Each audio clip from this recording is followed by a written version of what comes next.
আমরা কোন দলের প্রতিহিংসা পরায়ণ হয়ে কথা বলবো না, আমরা কোন জাতি গোষ্ঠী ভিতকে সামনে রেখে কথা বলবো না। আমরা বলতে চাই আপামর জনগণ বাংলাদেশের সমস্ত মানুষকে সামনে রেখে আমরা কথা বলতে চাই। আমরা কোন দল বুঝি না, আমরা কোন মত বুঝি না, আমরা কোন ধর্ম বুঝি না। আমাদের উদ্দেশ্য, আমাদের লক্ষ্য একটাই, আল্লাহর জমিনে আল্লাহর দ্বীন প্রতিষ্ঠিত হবে, এটা আমাদের কাজ। দখল করে আমাদের উদ্দেশ্য নয়, হাত বাজায় দখল করে আমাদের উদ্দেশ্য নয়, সামান্য টেম্পু স্ট্যান্ড সেটা দখল করা আমাদের উদ্দেশ্য নয়। আমরা একদম নিঃস্ব, কষ্ট হয় আমার, আপনাদের সামনে কষ্টই হয় আমার বলতে, একদম নিঃস্ব অসহায় ভুখা থাকা মানুষ, যে মানুষের জন্য সরকার থেকে কিছু আটা দেয়, কিছু চাল দেয়, কিছু গম দেয়, তাই না ভাই?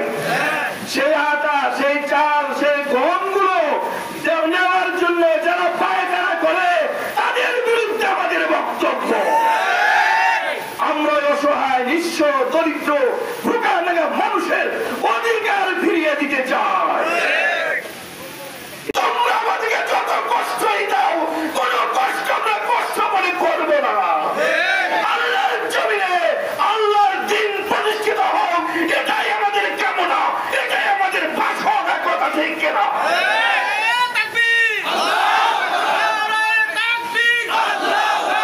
আমাদেরকে আর কষ্ট দিবে, আর কত কষ্ট দিলে যাও তোমরা। পর্যন্ত 11টি প্রাণকে তোমরা হত্যা করেছ, আর কত কষ্ট দিতে চাও? আল্লামা সাঈদীর মতো একজন ব্যক্তিত্বকেও তোমরা দুনিয়া থেকে বিদায় করে দিয়েছ।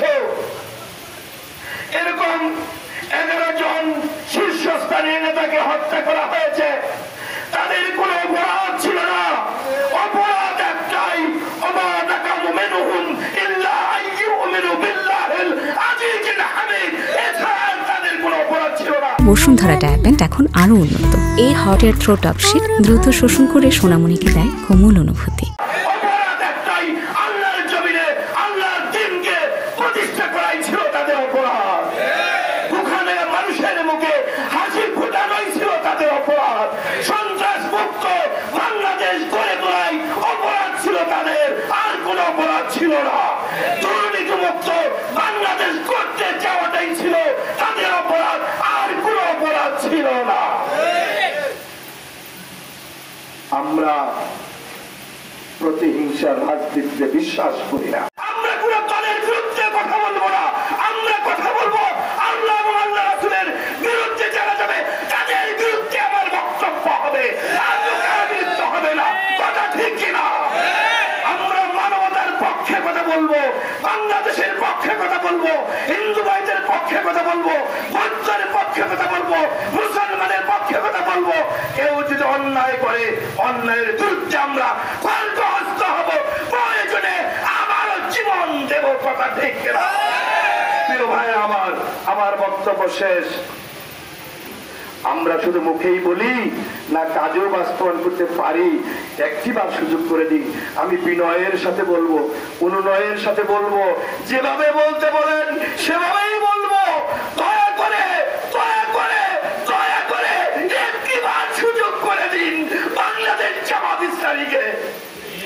আমরা দল বুঝি না ভাই, কোন পথ বুঝি না, হিন্দু বুঝি না, বৌদ্ধ বুঝি না, মুসলমান বুঝি না, বুঝি একটাই, আল্লাহর জমিন আল্লাহর দ্বীন প্রতিষ্ঠিত হলে মানুষ কল্যাণ লাভ করবে, শান্তিতে থাকতে, সুখে থাকতে, আরামে থাকতে, অধিকার ফিরে পাবে, কারো উপর অত্যাচার জুলুম নির্যাতন হবে না, হবে না, হবে না, ইনশাআল্লাহ। এই কথা আমরা দিতে পারি ইনশাআল্লাহ।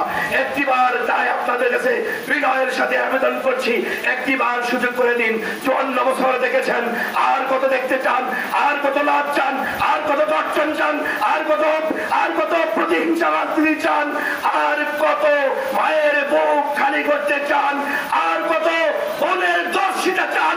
সবকিছু বন্ধ করার এখনো এই সময়ে আসুন বাংলাদেশ জামাত ইসলামী আপনাদেরকে যে আহ্বান জানাচ্ছে আল্লাহর দিকে, আল্লাহর দিনের দিকে, মানুষের কল্যাণের দিকে, সে আহ্বান আপনারা সাড়া দিয়ে বাংলাদেশকে একটি কল্যাণ এবং মানবিক রাষ্ট্র প্রতিষ্ঠা করবেন এই প্রত্যাশা রেখে সকলকে আন্তরিক মোবারকবাদ